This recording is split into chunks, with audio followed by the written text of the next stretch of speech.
Maryland. We're godlike, that's all I'm saying. This is winners finals, right? Correct, yes. So best 3 out of 5, just in case anybody was confused about that. Probably not. So he decides to go with Xianghua against Cervantes. I wonder why.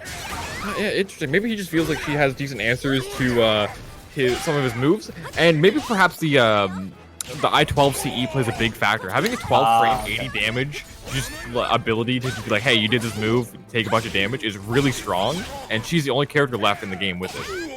Yeah, well, I mean, there's also Amy, but I guess that's true, but like you never see it. No, yeah.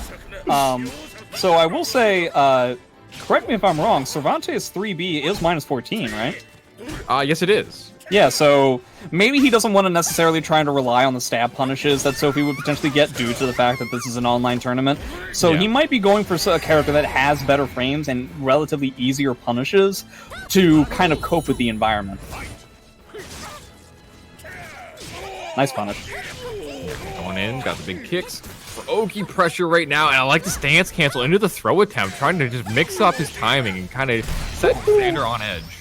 Well, it's definitely a good idea, even though he wasn't correct about it's a good idea to throw as much junk as you can at the very beginning, especially with a 3 out of 5 set. You have plenty of time to try and use this to your advantage. So for instance, that ender on Xianghua's stance is minus 14. He's going to note that Exander isn't punishing it properly. Potentially, he doesn't have the amount of X experience that you need. Oh, but he goes on line low into the 2A plus B. Now, there was a point earlier in the match where Xephukai blocked the 3B from Xander with 2 bars of meter, and the CE would have killed if he had done it, but he didn't actually get the block punish with it. Yeah, I wonder if he just straightly was not looking for it. If Zeph is anything like me, you definitely have to be looking for stuff. You can't just necessarily do it on reaction. I know Zeph has been around for as long as me, but I don't know if he's as old as I. Yeah, that's a fair point, and I think he's definitely, just besides being in the community for a pretty long time, doesn't mean he is old as the second oldest man in the world. Who's the oldest? Marginal. Marginal, yeah. you barely even had to say it. I immediately was able to figure it out. He could have probably done a CE punish on that wall rising A as well, so he's not necessarily using his meter. In fact, we've had Xianghua with a...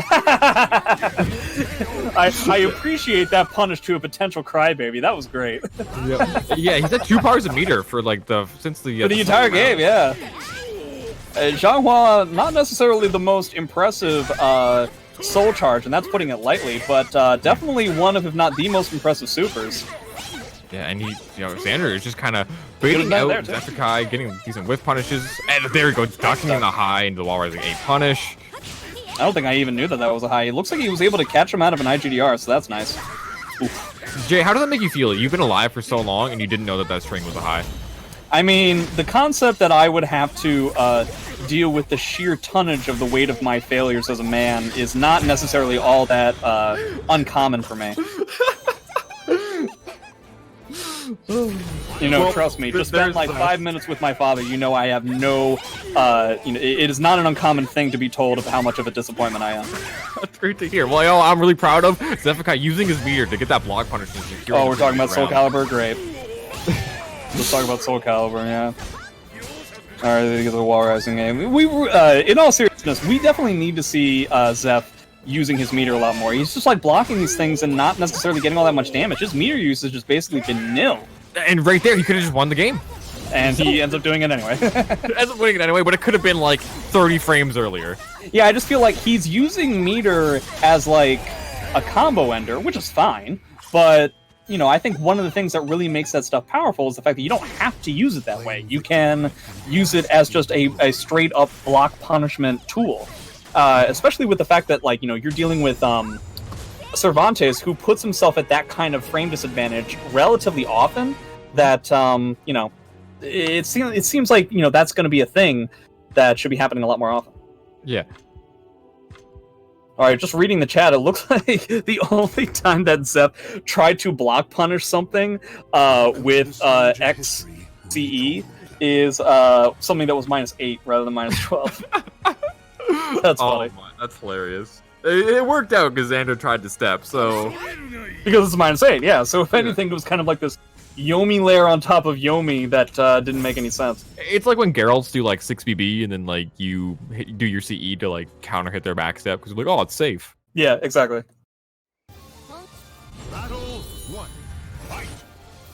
Alright, so we've got the all-wall stage yet again. Once again, this is definitely the stage theme of the night.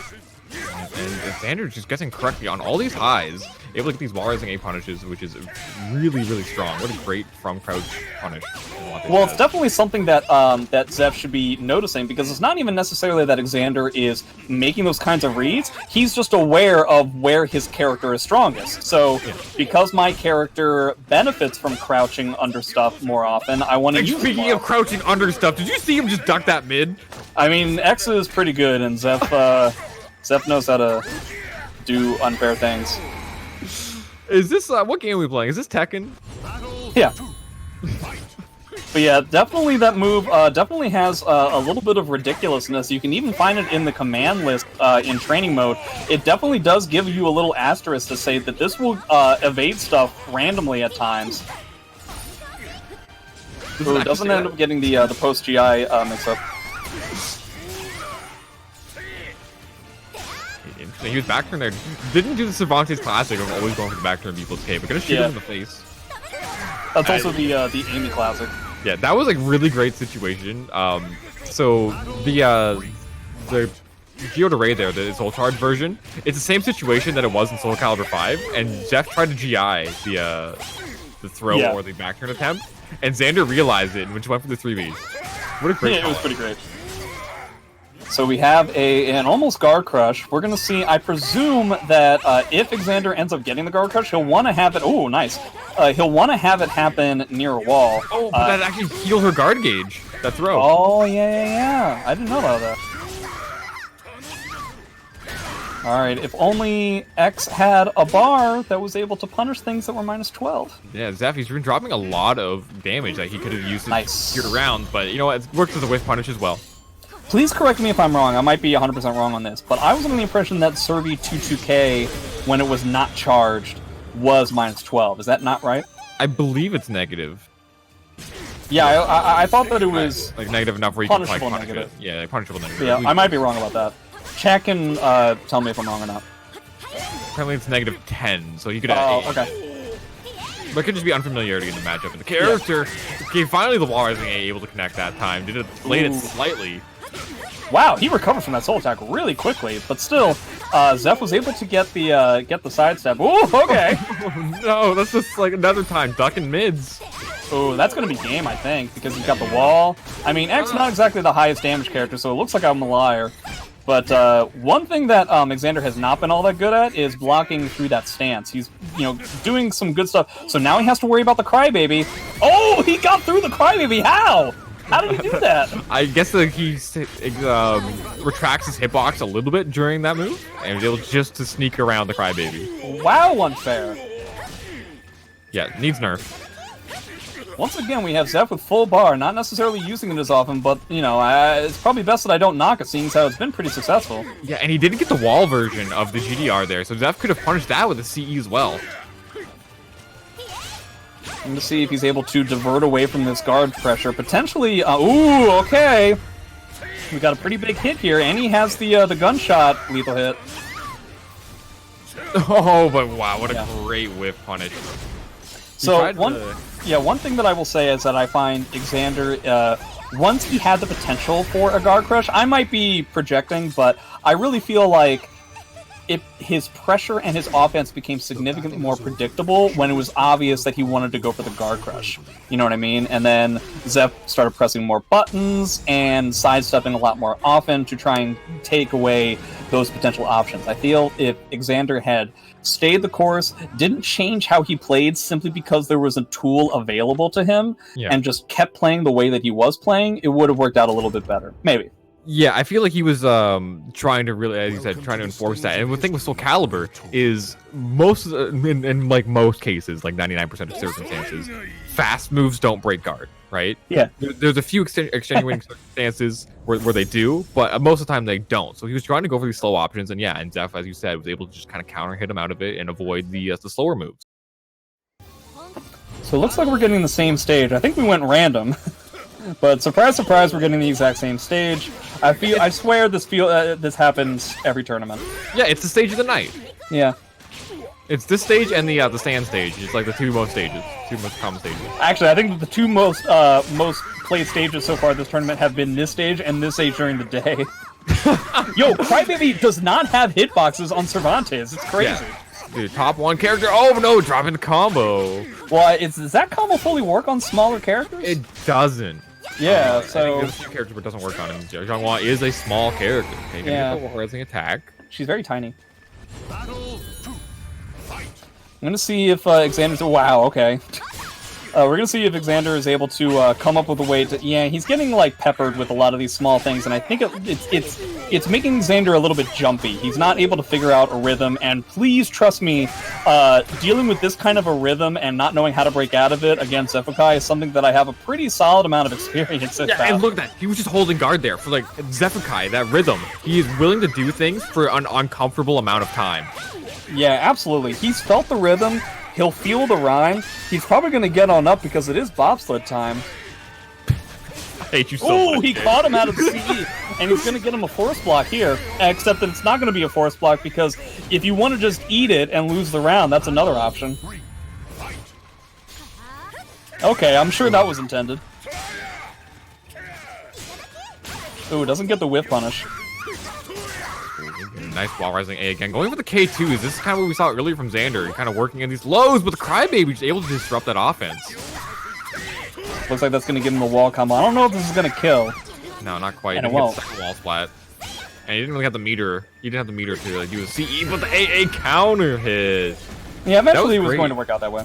Yeah, that's really good from Xander. He kind of just waited this kind of the same rhythm as Xephukai, but just hit the button a little bit earlier.